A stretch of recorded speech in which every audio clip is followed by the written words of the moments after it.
Hey guys, welcome back to my channel hello Shiksha. तो आज की वीडियो में हम प्रोकैरियोटिक सेल को डिस्कस करेंगे। देखो, जो प्रोकैरियोटिक सेल होता है वो हमें कुछ ऐसा दिखता है। देखो, प्रोकैरियोटिक का सिंपल मतलब प्रोकैरियोटिक में हम इन्वॉल्व करते हैं यूनिसेल्यूलर सेलुलर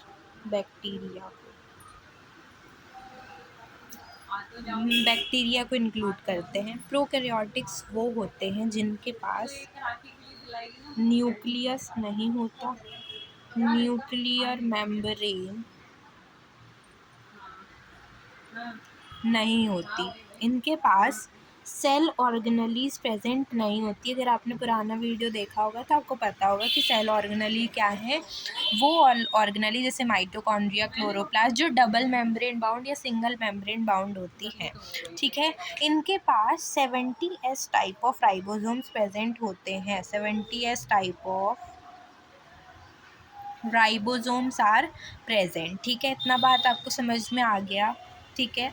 अब देखो, इनकी लेबलिंग थोड़ी सी कर लें, फिर ना आपको और इजीली आपको समझ में आ जाएगा, ठीक है। थोड़ी सी बस लेबलिंग कर लेते हैं पेंसिल से, क्योंकि ये नोट्स फिर आप ले लेना, मैं लिखती भी जा रही हूँ। अब देखो, बहुत अच्छे से ध्यान से देखना। ये जो मैंने आपको ये अंदर से थोड़ा सा ऐसे गुजड़ी पुचड़ी सा जो स्ट्रक्चर बनाया है, it is nothing, it is double stranded circular DNA. ये डबल स्ट्रैंडेड सर्कुलर डीएनए होता है। फिर इस डबल स्ट्रैंडेड सर्कुलर डीएनए के जस्ट बाहर जो आपको ये स्ट्रक्चर दिख रहा है, सर्कुलर स्ट्रक्चर, इसको हम बोलते हैं प्लाज्मिड। क्या बोलते हैं इसको? प्लाज्मिड। इसको हम बोलते हैं प्लाज्मिड। ये जो आपको ये क्या दिखता है, हाँ, ये जो आप ब्रश करते हो जिससे, तो उसके जो हेयरी स्ट्रक्चर्स होते हैं, इसको हम कहते हैं फिब्रिए। इन द केस ऑफ हम किसकी केस की बात करेंगे, बैक्टीरिया की, तो फिब्रिए होते हैं। ये जो आपको फिंगर लाइक प्रोजेक्शन दिख रहे हैं छोटू छोटू से, इनको हम पिलाई कह देते हैं, ठीक है। यहाँ पे आपको सबसे आउटर मोस्ट शेल क्या है, आउटर मोस्ट क्या है अपने पास बैक्टीरिया की अगर बात करें, तो आउटर मोस्ट जो इनका लेयर होता है उसको हम कह देते हैं ग्लाइकोकेलेक्स। आउटर मोस्ट लेयर को हम ग्लाइकोकेलेक्स कहते हैं। उसके अंदर जो आपको ये येलो वाला जो स्ट्रक्चर दिख रहा है, इसको हम कहते हैं सेल वॉल। और उसके भी अंदर जो आपको ये ब्राउन कलर का जो स्ट्रक्चर दिख रहा होगा, इसको हम कह देते हैं PM, मतलब कि प्लाज्मा मेम्ब्रेन। अब प्लाज्मा मेम्ब्रेन की कुछ आपको दिख रहा होगा कि कुछ फोल्डिंग्स हो रही है यहाँ पे, ये जो फोल्डिंग्स आपको दिख रही हैं, कुछ फोल्डिंग्स हो रही है। इस फोल्डिंग को हम कहते हैं मीजोजोम। इस फोल्डिंग को हम क्या कहते हैं? मीजोजोम कहते हैं।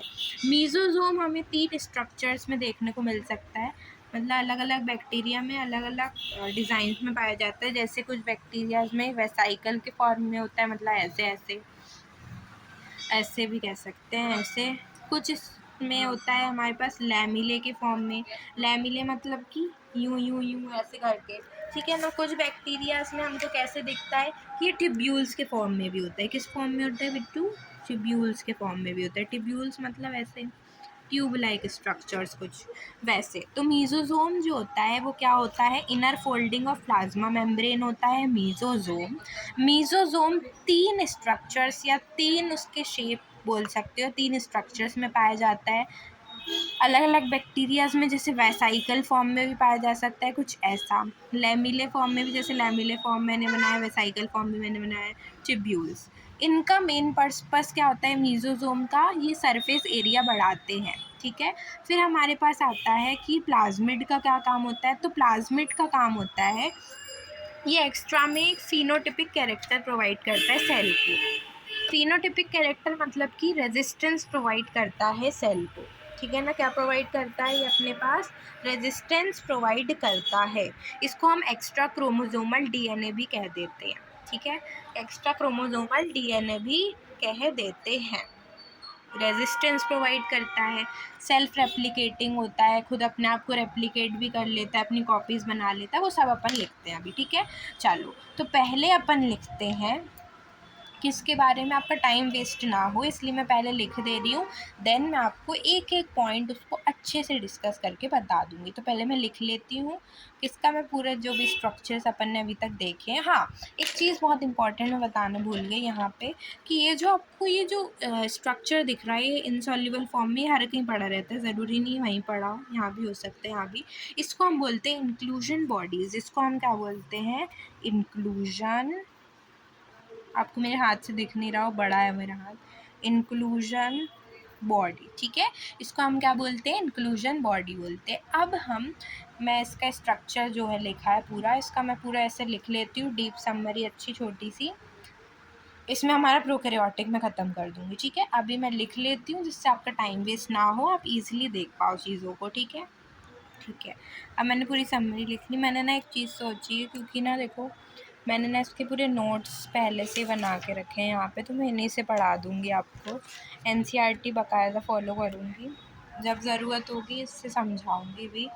इससे ना मेरा बहुत टाइम वेस्ट हो जाएगा, आपका भी होगा, ठीक है। अगर जैसे किसी दिन मैं भूल गई, मैं लिखती गई, वीडियो रिकॉर्ड होता गया, इसलिए। चलो अभी तो खैर पढ़ते हैं। देखो मैंने जो भी जो था अभी स्ट्रक्चर में, वो मैं आपको बता देती हूँ। यहाँ पे हाँ, ये राइबोसोम्स है, ठीक है, ये राइबोसोम है। अंदर फ्लूइड जो भरा है, जिसके अंदर ये ऑर्गेनेलीज है, उस ऑर्गेनेलीज ने जिनके अंदर ये सारी चीज़ें हैं, वो साइटोप्लाज्म कहलाता है। ये जो नल जैसे स्ट्रक्चर मैंने आपको बनाया दिखाया है, फ्लैजिला है, ठीक है, बताऊँगी मैं फ्लैजिला का आपको पूरा स्ट्रक्चर। अभी मैं ऐसे समझा देती हूँ, देखो। बैक्टीरिया में सेल एनवेलप होता है, जो कि 3 लेयर से बनता है।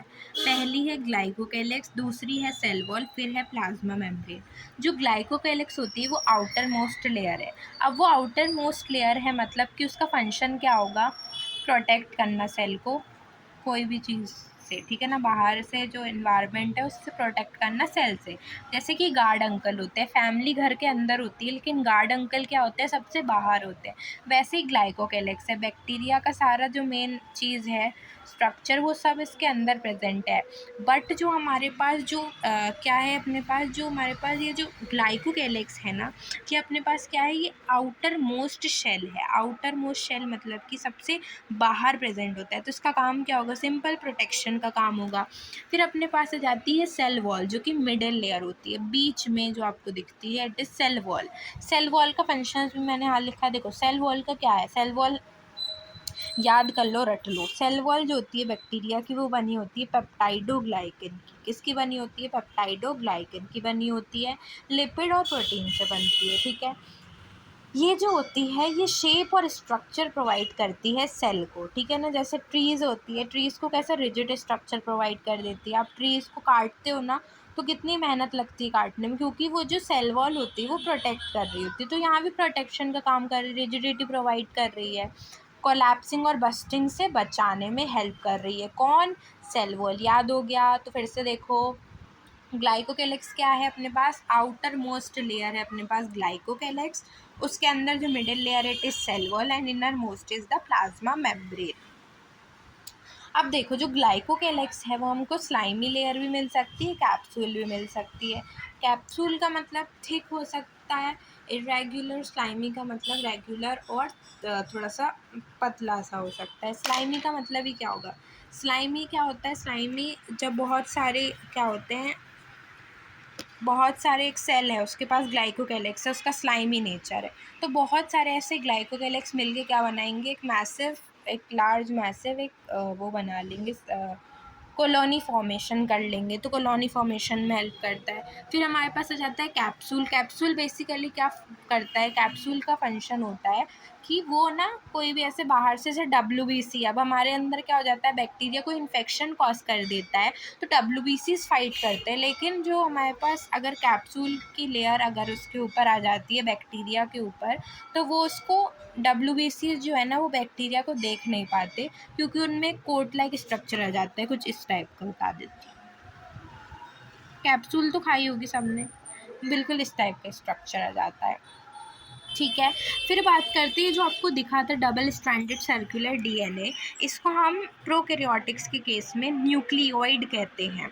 याद रखना जो प्रोकैरियोटिक्स होते हैं उनके पास न्यूक्लियस नहीं होता, न्यूक्लियर मेम्ब्रेन नहीं होता, उनके पास सिर्फ और सिर्फ क्या होता है बिट्टू, न्यूक्लियोइड होता है। जो न्यूक्लियोइड होता है वो मेम्ब्रेन लेस स्ट्रक्चर होता है, साइटोप्लाज्म में प्रेजेंट होता है और ये जेनेटिक मटेरियल होता है सेल में, मतलब जीन्स इसमें प्रेजेंट होते हैं।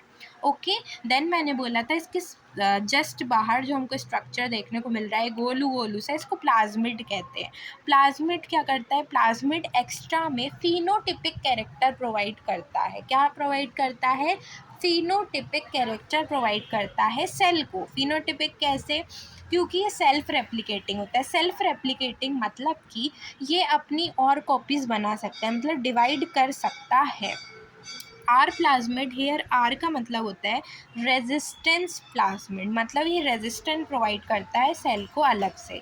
इसको एक्स्ट्रा क्रोमोसोमल डीएनए भी कहा जाता है।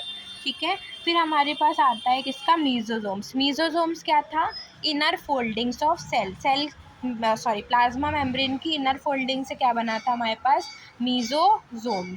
ये मीजोजोम हमारे पास बना था, inner foldings of plasma membrane. इसका क्या, देखो कहीं भी आपको है ना बहुत आगे आगे चैप्टर्स में भी इनर फोल्डिंग्स दिखेगी बहुत चीज़ों की। तो सबसे अच्छा, सबसे पहला फंक्शन जो आपको समझ लेना है, मतलब ये सरफेस एरिया प्रोवाइड कर रहा है। एल्वेलाई जो होता है ना वो इरेगुलर शेप्ड होता है, वो भी सरफेस एरिया बढ़ाता है गैसियस एक्सचेंज के लिए। ठीक है, वो भी हम पढ़ेंगे breathing and exchange of gases में।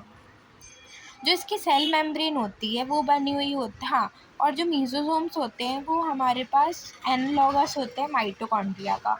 एनालॉगस का मतलब होता है origin different but function same. अब ये जो माइटोकॉन्ड्रिया होता है वो यूकैरियोटिक में होता है, ये प्रोकैरियोटिक है, तो दोनों का ओरिजिन अलग है लेकिन फंक्शन बिल्कुल सेम है। माइटोकॉन्ड्रिया का क्या फंक्शन होता है, रेस्पिरेशन कराना, एटीपी फॉर्मेशन कराना, प्रोटीन सिंथेसिस कराना। यही काम किसका है हमारे पास, sorry power house of the cell है। तो ये फंक्शन हमारे पास मीजोसोम्स का भी है। अब इसमें जो हमको सेल मेम्ब्रेन दिख रही है, ठीक है ना, यहाँ पे कहूँगी फिर हमारी प्लाज्मा मेम्ब्रेन कैसी बनी होती है, तो प्लाज्मा मेम्ब्रेन हमारी फॉस्फोलिपिड और प्रोटीन से बनी होती है। इसका डिटेल में स्ट्रक्चर पूरा हम पढ़ने वाले हैं।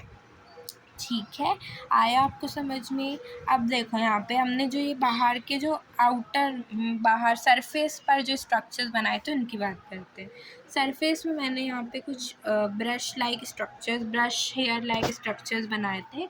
इनको हम फिब्रिया कहते हैं। फिब्रिया का काम होता है, कोई रॉक स्ट्रीम्स है उस पर bacteria attach with the help of fimbria के हेल्प से बैक्टीरिया अटैच होता है रॉक स्ट्रीम्स पे या फिर रॉक वगैरह पे अटैच्ड होता है। ठीक है, पिलाई का फंक्शन होता है रिप्रोडक्शन कराना। ठीक है, रिप्रोडक्शन कराना इसका काम होता है।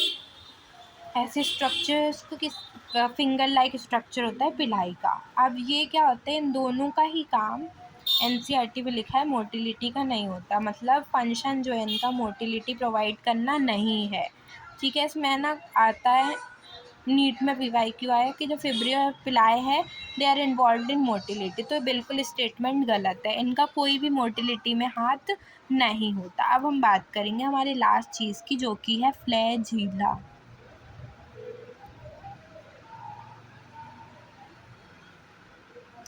जो फ्लैजिला होता है वो कंसिस्ट करता है इस स्ट्रक्चर को, हम बनाएंगे,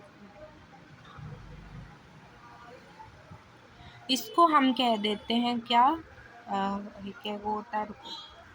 फ्लैजिला के पास होता है बेसल बॉडी, हुक और फिलामेंट। ठीक है, इसका मेन पर्पस होता है मोटिलिटी प्रोवाइड करना, बस। ये प्रोकैरियोटिक की बात है। इनके पास राइबोसोम्स भी प्रेजेंट होते हैं, राइबोसोम 70 टाइप ऑफ राइबोसोम्स इनके पास प्रेजेंट होते हैं। देखो हमने लिखा है 70 टाइप ऑफ राइबोसोम्स प्रेजेंट होते हैं।